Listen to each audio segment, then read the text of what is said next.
Okay, so yesterday we talked about mechanical energy and how power was related to that. Thermal energy, any other type of energy has the same sort of relationship, that it's the amount of work done by that energy, or the amount of energy, that energy that is transferred divided by the time it takes, that's power.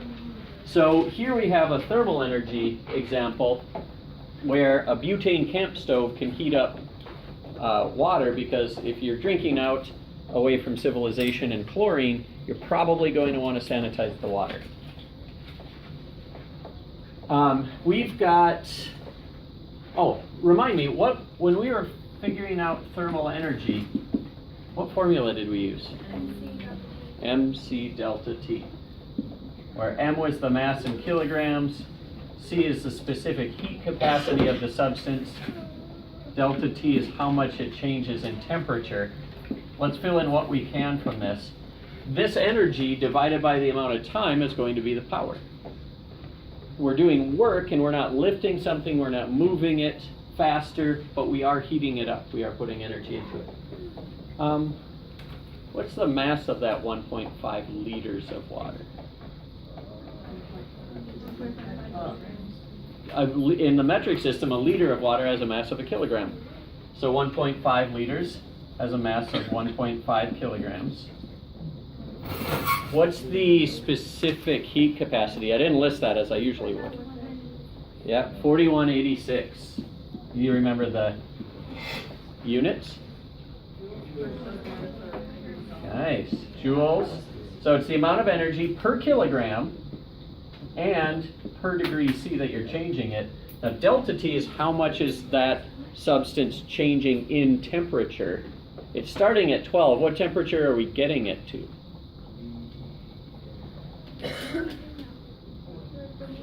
We're bringing it to a boil, 100 degrees. So it's changing from up to 100 degrees from 12 degrees. So that gives us 88 degrees. Let's see. Someone's going to have to help me with this. I can't do this one in my head. Or at least I would struggle.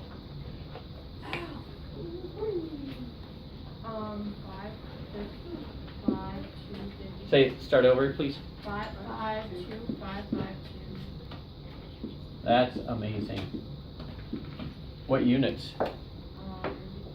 That would be joules, because the kilograms on top cancel with the kilograms on the bottom. The degrees C on top cancels with the degree C on the bottom. Gives us just joules, which is great for energy. So that's how much energy is involved. Remember how much thermal energy takes. And then if we want to find the power, we take the change in energy, which we call work, divided by the time it takes in seconds. So we've got the work here. We put this much energy into the water.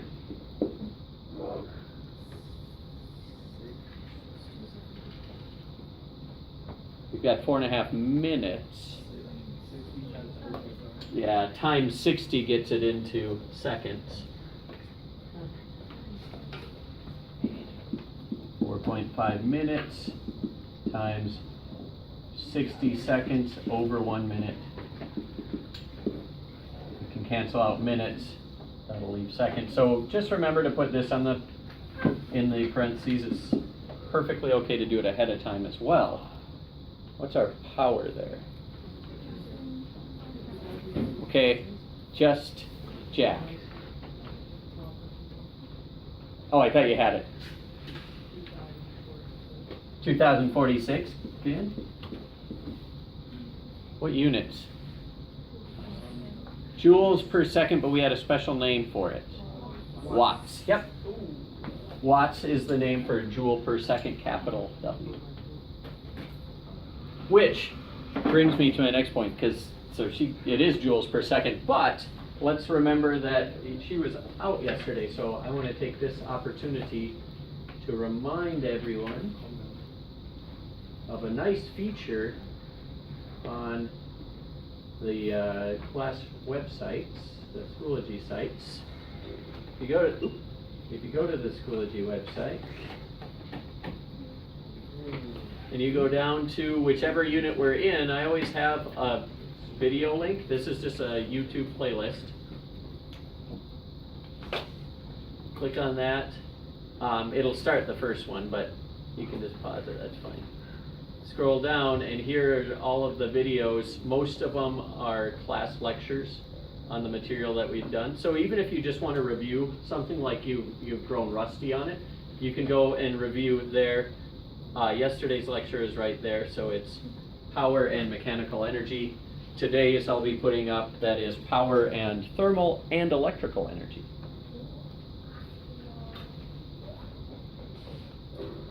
But that will be a little later. So this is this is a nice review too, because we did a lot of work on thermal energy earlier, and we'll see it again. Your homework will include some of it. Let's find out about that last form of energy, the electrical, by going to page 188 in our books.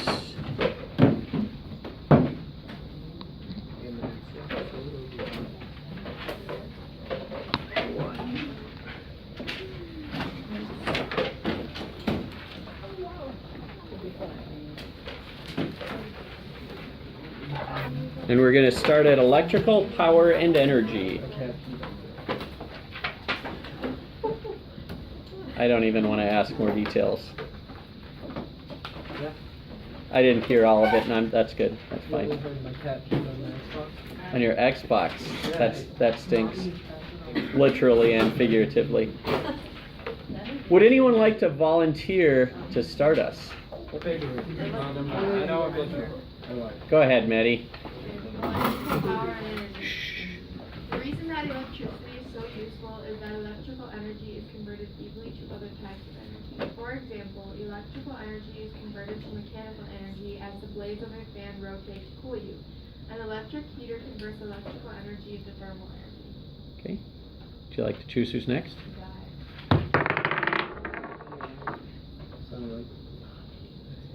It will be Emma. Electrical power is the rate at which electrical energy is converted to another form of energy. The electrical power used by appliances varies. In general, heating appliances such as electric stoves use more electrical power than electronic devices such as computers. Appliances like the microwave oven in Figure 22 often are labeled with a power rating that describes how much power the appliance uses. That definition of electrical power is worth noting, the rate at which electrical energy is converted to another form of energy. But really, we had power already yesterday, and that's the same definition that we used.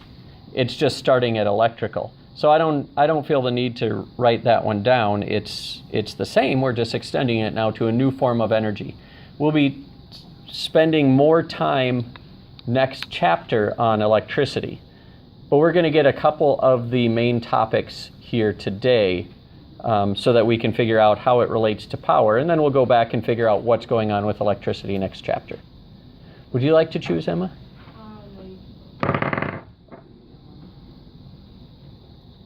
Bryce, you're up.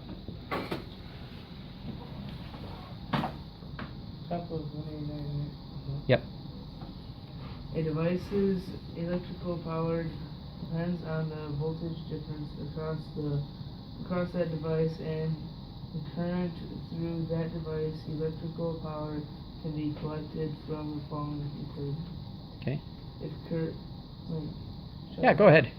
Finish that up. Current is measured in Amperes. Yep. Amperes, and if voltage difference is measured in volts, then electrical power is calculated in watts. Because the watt is a small unit of power, electrical power is often expressed in kilowatts. 1 kilowatt equals 1,000 watts. Which we kind of knew anyway, because kilo always means 1,000 in the metric system. That formula is a really useful one for us. It's a different way to calculate power based on some really common electrical measurements that certainly some of which you have seen. So if we look at electrical power,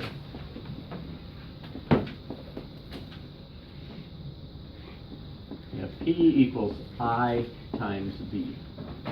The P is the power in watts, just like we're used to, like we saw yesterday.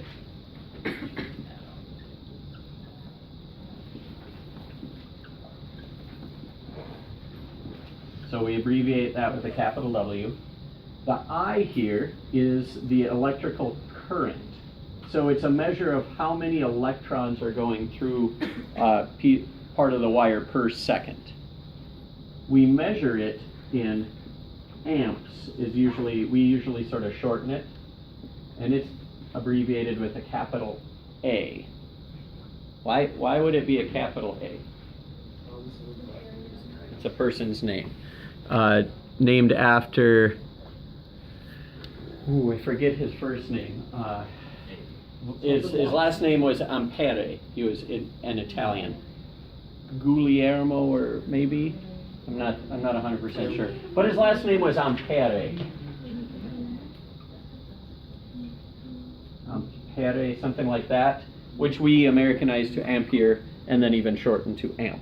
But we still name it after. V, this is voltage, which is a measure of the energy pushing electrons through. It's also capitalized, named after a person whose last name was Volta. It doesn't sound too Italian to me, but I'm still thinking it was Italian. Not Travolta, although he's an Italian, isn't he? So Volta is pretty good. Volta's, that's sounding more Italian to me now. So so now voltage you've undoubtedly heard of before. Current is not that hard of a concept, even if you haven't heard it. It's just how much is flowing through. The product of the two gives us power in electrical terms. So let's do one of those. Let's make it close to home. Let's say that a phone charger supplies 700 milliamps of current when it's plugged in, and anytime you use a USB connector, it's going to be at 5 volts. What's its power rating?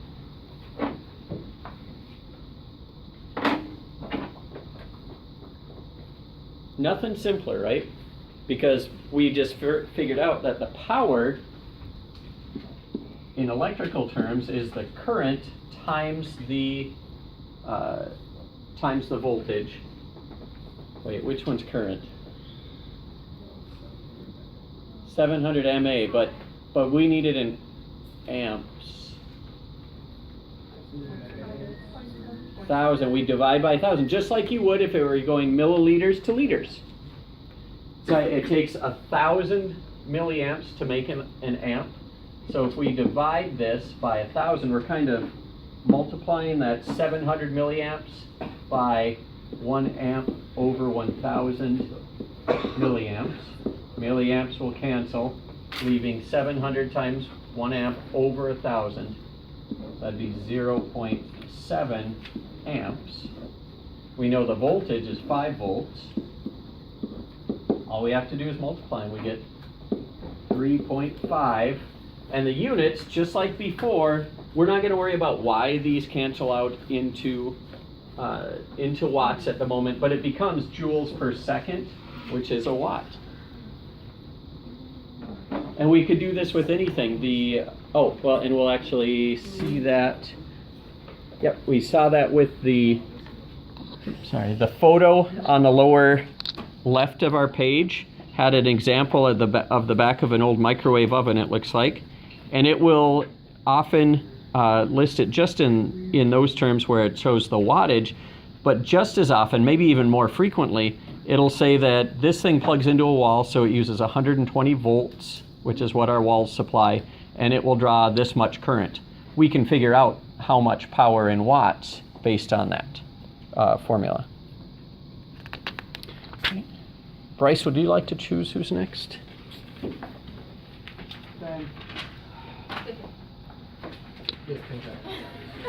Yeah.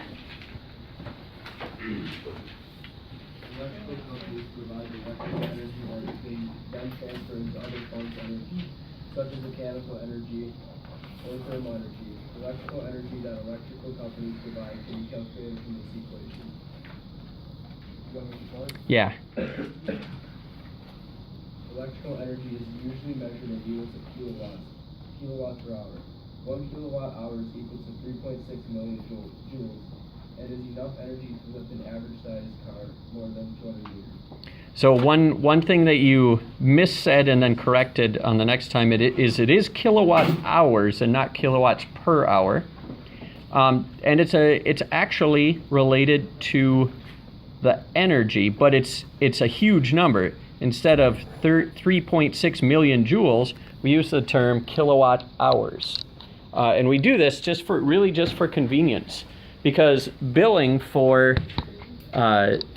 electrical companies is in kilowatt hours. If we, and a typical household might use anywhere from 800 to 1,000, maybe even more kilowatt hours in a month. We use kilowatt hours because then it's a manageable number, 900 say, instead of 900 times 3.6 million if we wanted to measure it in joules. Joules would be an okay way to measure this energy. It's just that the numbers are so big that they are pretty cumbersome. So let's talk about that and talk about why that's an energy.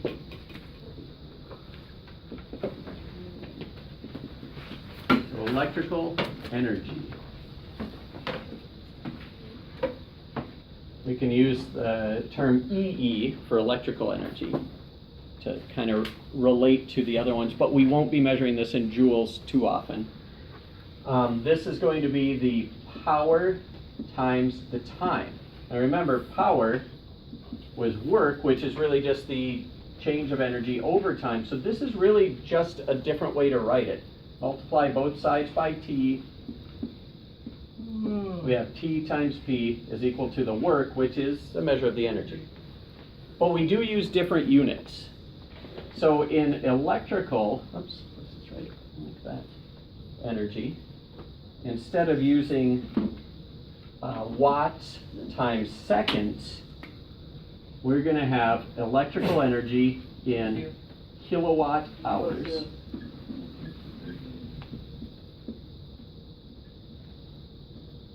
Which we abbreviate kWh with a capital W. It's the only capital part in there. We've got the power, which we measured in kilowatts, which is a kilowatt is equal to 1,000 watts, so we might have to convert watts into kilowatts.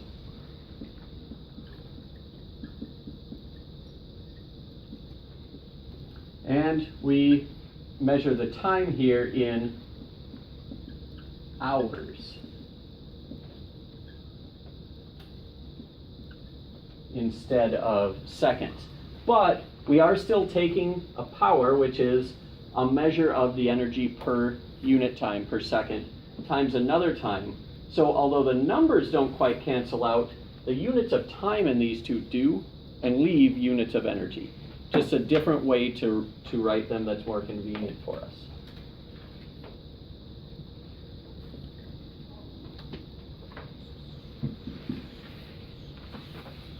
So as fortune would have it, we've got one more example. Wow. So let's so you could see it before you have to do it. So let's use the same phone charger, 3.5 watts that phone charger uses.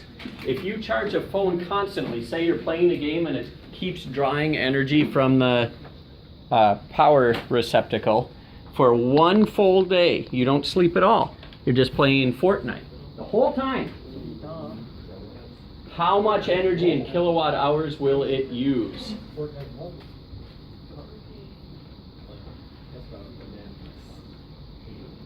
I'll lose literally $2,000 if I get damaged by a car.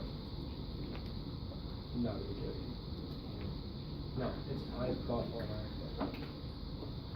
accident. Completely unrelated though, that we shouldn't be talking about. Give me an A. I would love you to earn an A, and I think you might even be able to. I know, right? I will. Okay, so we need to figure out the power in kilowatts, but we know it in watts to begin with. How do we go from watts to kilowatts? Divide by 1,000. Yep, because it'll be a small number. So we have our 3.5 watts, which we could kind of say over 1 times. We know that 1 kilowatt is equal to 1,000 watts, so there's our conversion factor. The watts cancel, be 3.5 divided by 1,000 times the time in hours, 24 hours. So to rewrite this, we'd have 0.0035 kilowatts times 24 hours. Says how much energy? Say it a little louder, Ben. 0.084 kilowatt hours. 4 kilowatt hours. Big W, little k, little h.